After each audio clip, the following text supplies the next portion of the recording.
Limite e respeito. Duas palavras essenciais dentro da escola, dentro de casa, na relação entre alunos e professores, entre pais e filhos. Todos nós temos direitos, mas também temos os nossos deveres. A gente vai continuar conversando sobre esse assunto aqui no estúdio. Está recebendo a psicopedagoga Rejane Maia, também a superintendente pedagógica da Secretaria Executiva de Educação Profissional, Maria Medeiros. A gente acompanhou agora, esse caso na reportagem. Teve uma coisa que me chamou muita atenção.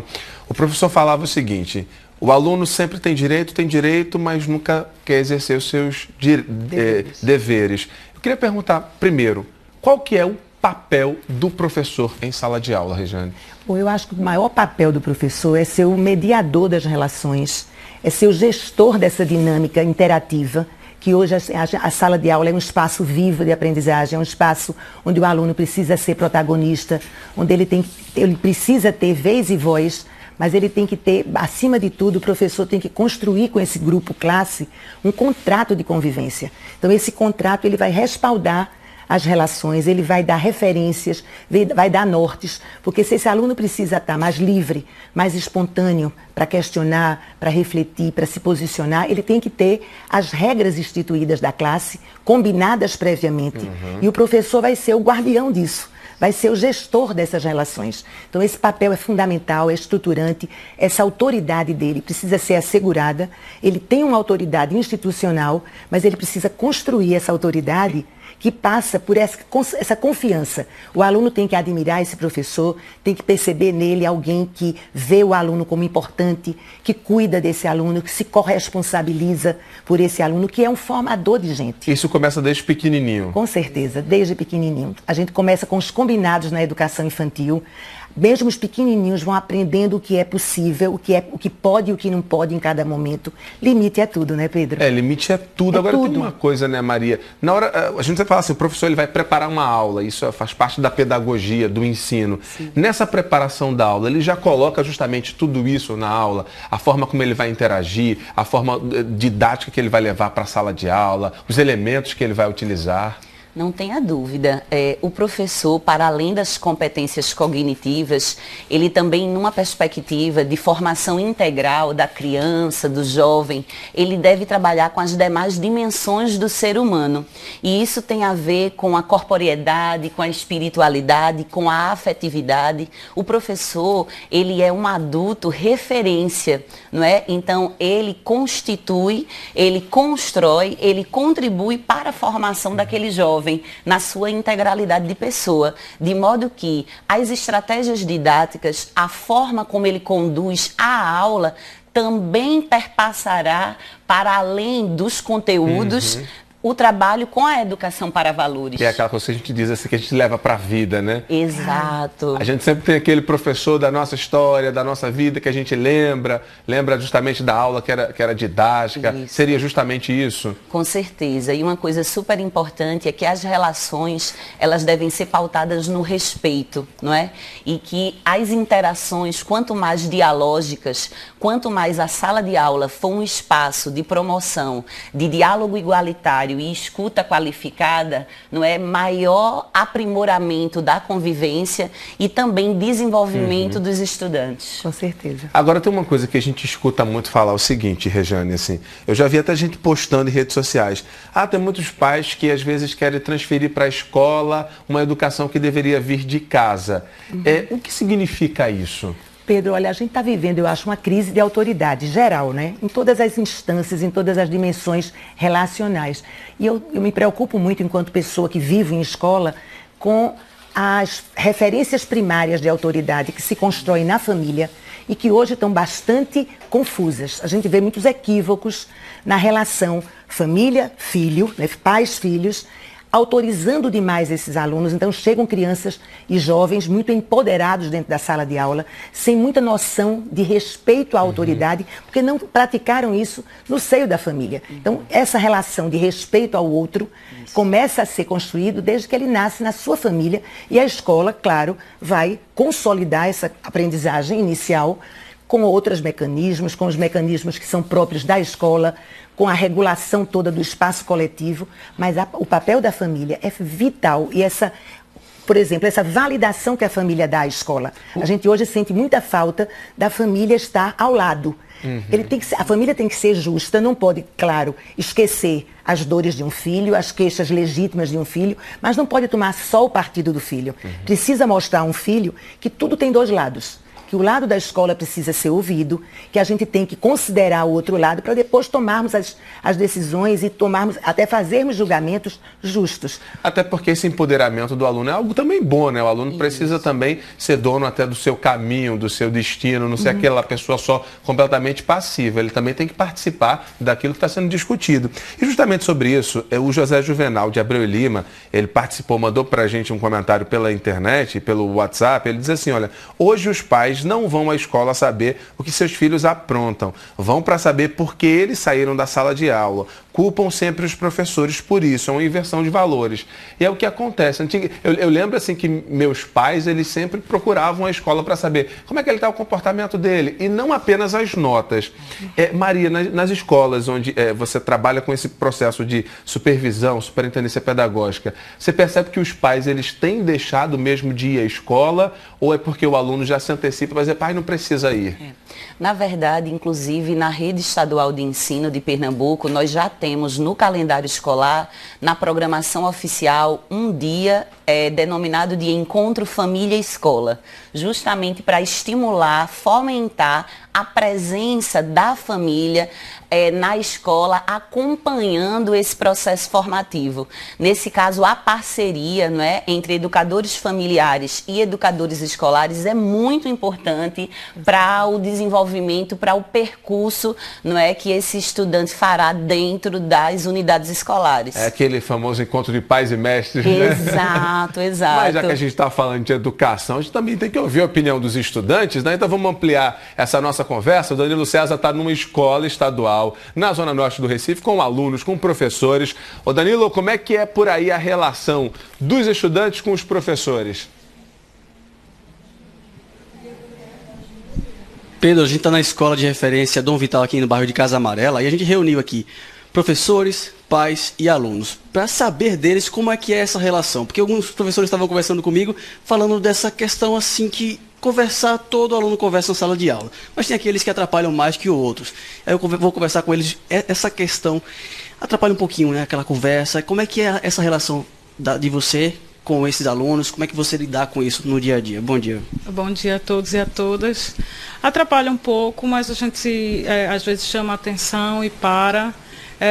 Mas assim, existem outros casos que extrapolam essa questão da conversa. Por exemplo, aconteceu já comigo de observar um aluno durante 3 bimestres e o rendimento dele vinha caindo e o comportamento mudando. E aí, quando eu chamei os pais para conversar, saber o que estava acontecendo, porque não era só a nota, era o comportamento dele que vinha mudando, a mãe entrou em minha sala de aula e começou a gritar e querer bater, e teve que chamar o segurança. Não foi nessa escola, foi uma outra, mas a gente teve que chamar o segurança. E foi muito constrangedor para todo mundo, e uma situação muito violenta que não só eu, mas todo professor está exposto. E aí a gente mostra aí a relação, não do aluno, mas do pai também, que assim, sem saber o porquê daquela situação, o porquê do seu interesse também em ajudar o aluno, partir logo para a agressão. Sim, claro, porque qual o professor que não vai observar uma mudança de comportamento, ou um aluno que sempre tira notas boas, que participa das nossas aulas e começa a se tornar introspectivo ou sair de uma nota 10 para um 0 depois de 3 bimestres. Então a gente fica preocupado, porque a gente não é só professor, a gente é humano. Né? Que é a professora Luciana de História aqui da escola, e aqui tem uma mãe. A filha dela não está aqui, mas ela veio para conversar com a gente, e essa relação, esse respeito, você passa isso para sua filha, né? Dizer que ela respeita você, mas também tem que respeitar o professor que está na escola, que está na sala de aula, né? Bom dia. Bom dia a todos. Jandira. Eu sempre digo, né? A minha filha, tenho 2 filhas, e eu sempre digo a elas que, em primeiro lugar, tem que realmente respeitar os professores e também os amigos de trabalho, da sala de aula, né?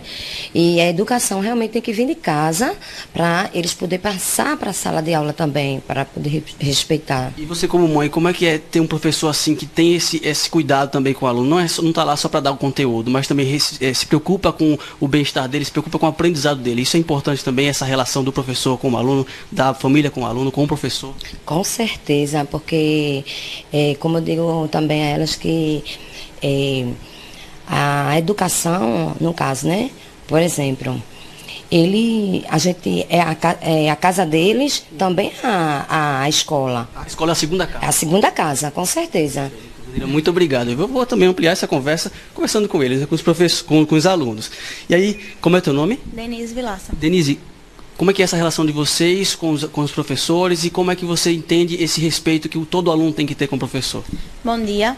Veja só, aqui na escola a relação com o professor é excelente, porque além do professor eles são conselheiros, companheiros, e eu acho que isso tem que ter em toda a escola, e até tem. Agora a parte do aluno buscar e cultivar esse relacionamento, como essa menina ela não fez.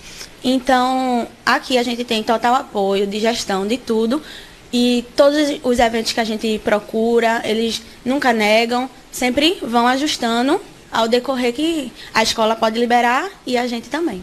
Muito obrigado, gente. Muito obrigado pela participação de vocês. E é isso, esse respeito com o professor não só como aquela pessoa que passa o conteúdo, mas também que aconselha, que conversa, que ajuda aí para uma vida toda. Pedro. A estudante falou, Danilo, inclusive, que o professor tem que ser companheiro, conselheiro. É porque o professor também é humano, né? Amigo também, ele pode ser amigo também. Com certeza. Quando a gente fala nesse vínculo, esse contrato de convivência, é para que as relações que são mais horizontais hoje, não são tão verticalizadas como eram, né? Aquela coisa do autoritarismo não cabe mais. O professor tem que ser esse parceiro mesmo, aquele parceiro mais experiente, que aprende junto, que é referência a partir do seu exemplo. O professor ensina pelo que ele é, pelo que ele vive, pelo que ele faz e não só pelo que ele fala. Então esse professor tem que se construir a autoridade. Quando eu falo nessa autoridade construída, e aí ele vai ficar tranquilo de gerenciar as relações sem precisar usar de coação, né, de questões de intimidação, porque isso também tem limite. A autoridade tem limite. O professor não pode extrapolar os limites do respeito ético, do respeito aos direitos dos alunos. Então, é muito importante que a gente construa esse clima, como ela falou. A relação é excelente. Quando a relação é tranquila, é de confiança, é de desejo mútuo, de estar juntos, isso é fantástico. A sala de aula vira um espaço encantador, de descobertas, de crescimento. Vamos ampliar essa conversa com quem também está participando, que está assistindo a gente. Olha, o Jerônimo, lá de São Joaquim do Monte, no Agreste do Estado, ele fala o seguinte: eu queria saber como controlar conversa em sala de aula, porque muitas vezes os alunos desrespeitam a professora e até mesmo os amigos que querem escutar os assuntos passados da sala de aula. E aí acaba sendo prejudicado pelas conversas dos colegas.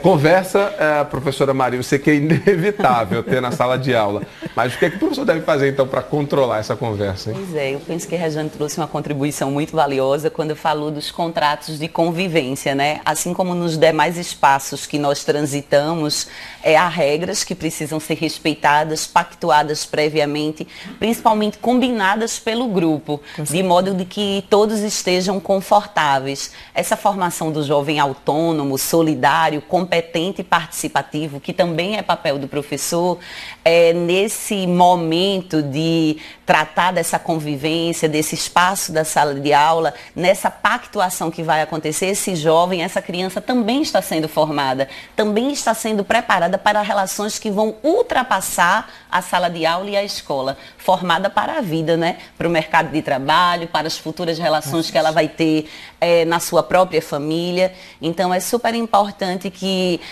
todo esse trabalho que, como eu já disse, para além do conteúdo programático, não é, essa educação para valores, ela esteja presente na sala de aula para que seja produtivo e para que tanto estudantes quanto professores tenham boas relações. Claro. É a formação do cidadão. Do cidadão. Lembrando que é muito importante também você ter uma escola onde tudo funciona, um espaço muito bacana, com qualidade para o estudante, com qualidade para o professor e, claro, também para a família. Muito obrigado, Maria Medeiros, superintendente pedagógica da Secretaria Executiva de Educação Profissional. Obrigada. Rejane Maia, psicopedagoga, também por conversar com a gente aqui no Bom Dia Pernambuco, um assunto que é tão importante, está no nosso dia a dia e de quem está em casa. Muito obrigada a você, obrigada a todos. Bom Obrigada. trabalho.